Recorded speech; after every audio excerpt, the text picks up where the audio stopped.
Good morning. Just finished filling my water buckets. Everybody gets extra water today. It is hot. Good morning. Happy Wednesday. What a beautiful morning. I have morning allergies every day in the summer. So excuse me, my sniffles. Something about the pollen. Oh, but we still love mornings in the summer. Oh, it gets so hot in the summer. Today we woke up and it was about 71 degrees at like 6 a.m. And I believe it's only supposed to get into the 80s today, but tomorrow it's supposed to get into the mid-90s, which is hot for Maine. We're sweating. We're experiencing a drought right now. We haven't had any rain for a while.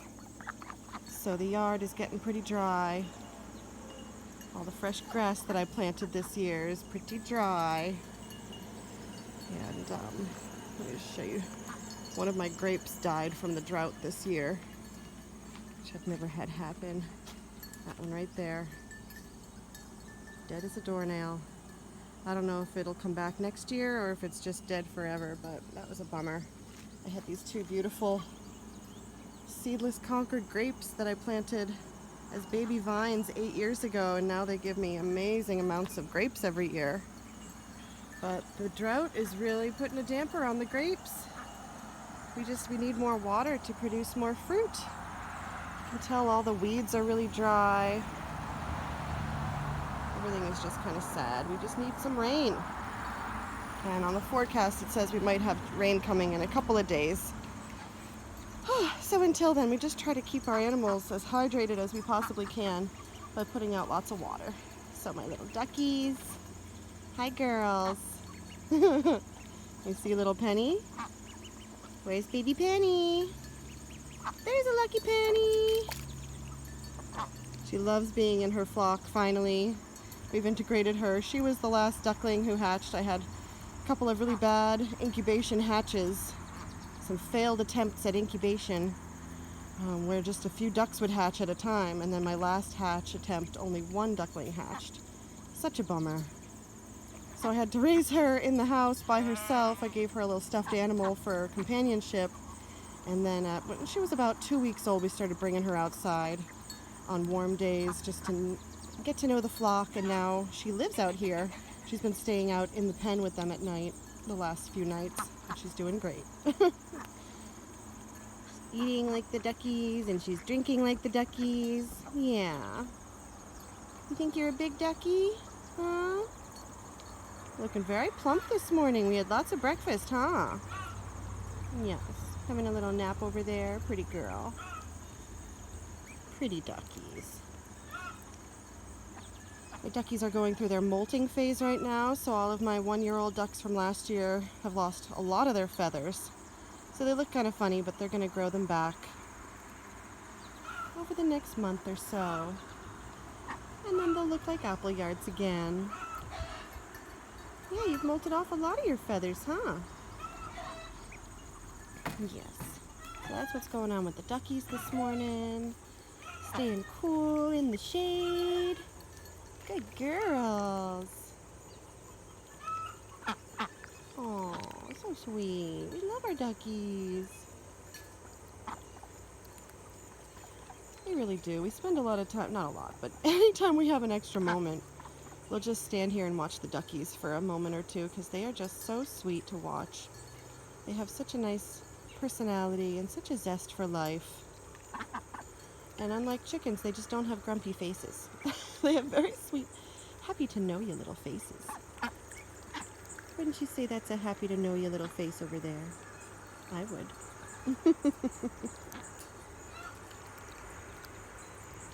My pride and joy in the duck world this year was Little Dipper, who came out as the most perfect silver appleyard female I've ever hatched.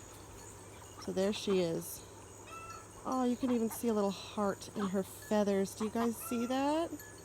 Right there? Little heart. Dipper, you are just precious.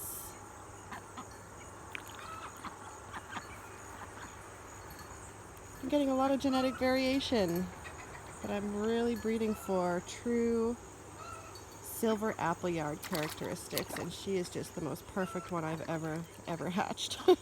So she'll definitely be the mama next spring. You'll be hatching out all the babies, little dipper. That's right. Oh, let's see what the sheep are up to this morning, huh? Yeah, have a nice day, duckies. Real quick before we leave, that's a classic silver appleyard, and this is a dark phase silver appleyard. Both are appleyards, but that's the difference in the genetics, and you get a lot of variation in between.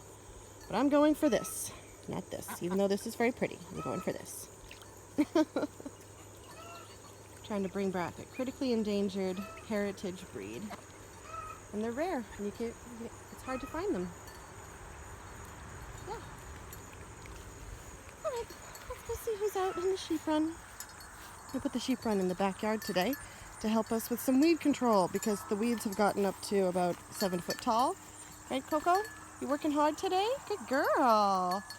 Good morning, Coco. So we fenced in this big overrun weed pasture. And all my ewes are out here. 7 sheep right in here. I see one. Let's see if we can find anybody else in here. Who's out here, huh? Who's out in the run? Oh, I think I see a sweet pea. Is that my little sweet pea? Hi, honey. Good morning. So they're making these little paths for themselves, and they're getting into the weeds, and they have plenty of water today. There's some water. There's some fresh water. Fence goes down that way. We had to cut through all the grass last night. I have moments when I'm cutting through grass like this with the electronet. It's taller than me, and if I'm like way down in the thick of it, I get a little nervous because it's a little claustrophobic in there. Can't see where you're going. But we ran the net through there last night, so they're all fenced in today. Here's my Shirley. Come here, Cheryl. Come here, Cheryl. Good morning, girls. There's my Laverne. Hi, ladies. Here they come. Good girls. There's Sal. There's Kaya. Here they are. Got some wild ewes eating their wild grasses. Here's our little Poppy. Hi, Popover. Trying to change Popover's name to Poppy. So as you know, we named her Popover, and now she just pops over every fence. It's her job to jump fences because her name is Popover. So we're changing it to Poppy. Poppy likes to stay in her fence, but Popover likes to jump every fence. So that's what's going on with my girls today. And it is a hot and sunny day, but because they're out in the weeds, they're getting lots of shade. Huh, Sal? There's our pretty Sal. There's our beautiful, beautiful Sal. Hi, Muffins. All right, we're going to have a nice day nibbling, getting all the good tender grasses. It's so overrun. They can barely walk around. But by the time I get home from work this evening, this will be pretty much cleared. There will still be stalks, like long, thick stalks that they didn't want to take down. But everything else will be cleared. All right, let's come up here. Got some more grapes in the front here. Different variety, and my Willamette hops. Who's over here? Good morning, everyone. We got chickens in the run. Hey, chickens. We're still putting the chickens in the teeny tiny run. We do let them out in the end of the night so they can forage for bugs and things. But most of the day, they're pretty well enclosed. Just don't want to mess with the avian flu that we're still hearing about. We heard about a week or two ago that it's here in our town in Biddeford, so we're watching our birds, watching for any weird symptoms. Here I have my 2 drakes. separated from the girls because I don't want them breeding or mating with the young girls. So my two drakes are over here. And then my geese are in the back, but they have access to their gate. It's open today. So they can go patrol the whole backyard. They just like it back here in the morning because it's cool and it's shaded. Oh, good morning. Hi. You want to call your friends over? Call them over. There they go. There they go. Off to patrol. And who's back here, huh? Oh. Is that Robin? Robin, what are you doing? She's such a wild chicken. You cannot contain Robin. We have our rams out this morning in their ram pen. Hi, Rammies. These are my boys. We have 5 rams in the ram pen right now. And today we've started to increase their rations. We've had them on hay, and we've had them on grain. And today we introduced sweet feed, which is like a textured grain with lots of molasses and lots of corn in it. So it really starts to bulk them up.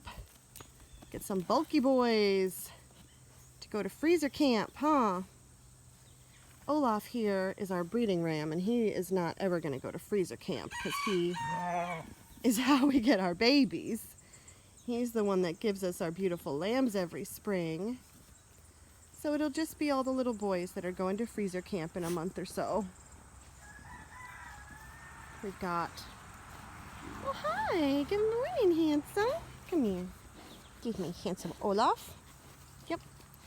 Feet are looking better every day. We're working with him. He had some really intense hoof rot when we got him last fall, so we've been working really hard to combat that.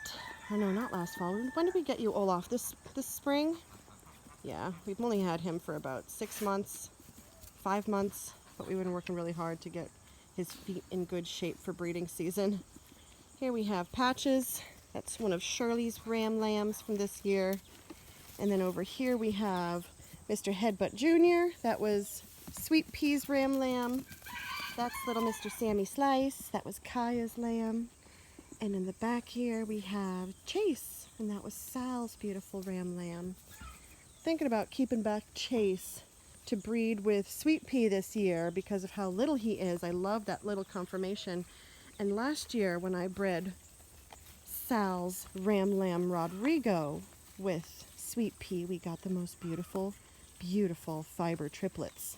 And it was the first time getting triplets from Sweet Pea. So I'm going to do it again this year. I'm going to keep back Sal's little ram lamb, and I'm going to breed him with Sweet Pea in like November, October, November. And then he'll go to freezer camp probably in December.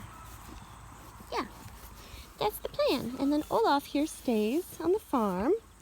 He gets to go and live with his girls in a couple of months because we're getting ready for breeding season. We went around and gave all of our girls a vaccine. I forget the name of it, to be honest. It's a weird name. But it's one that prevents early pregnancy stage reabsorption of the fetuses. So you get a much higher chance of multiple lambs in the spring if you give this vaccine in July to your ewes. So I just gave my ewes their vaccine about a week ago, and we're going to start our breeding program, I believe, I'd have to look at my calendar because we have it all planned out. I think October. We're going to put Olaf in with the girls so that they'll breed naturally because they get their natural estrus cycle around October, November. Last year I put the ram in a little soon. I put him in August because I didn't think my girls would go into their estrus cycle until October, November to have spring lambs. But Coco, if you guys remember, Coco got pregnant last August, like the first week that I put the ram out. She was just an early bloomer, and so she had the earliest lamb of the season, and it was too cold. She had her lamb in the dead of winter in January. I think it was on January 21st. So that was just too soon for little babies in the barn. It was too cold. We had to intervene and help that little lamb out. So, and it was so cold that Coco didn't really want to accept her lamb. She ended up rejecting it. So this year we're gonna wait a few months just to give them a chance to have winter time without giving birth, and to give birth closer to February, March, April.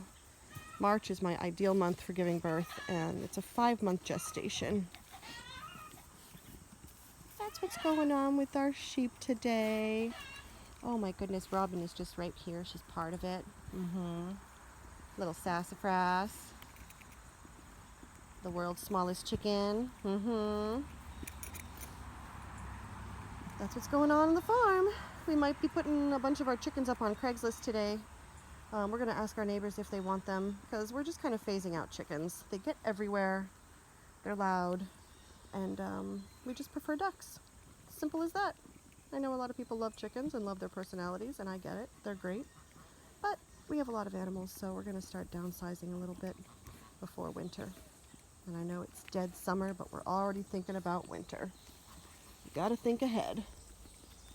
That's what's going on, and we hope you guys enjoyed this little video. I haven't done a full backyard animal tour for a week or so, because I've just been so focused on my little baby bunnies in the house. They're so precious, and they're 3 weeks old yesterday, so they're just the cutest things you've ever seen.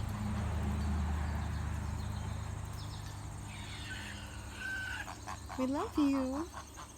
We hope you have a great day. And we hope to see you soon.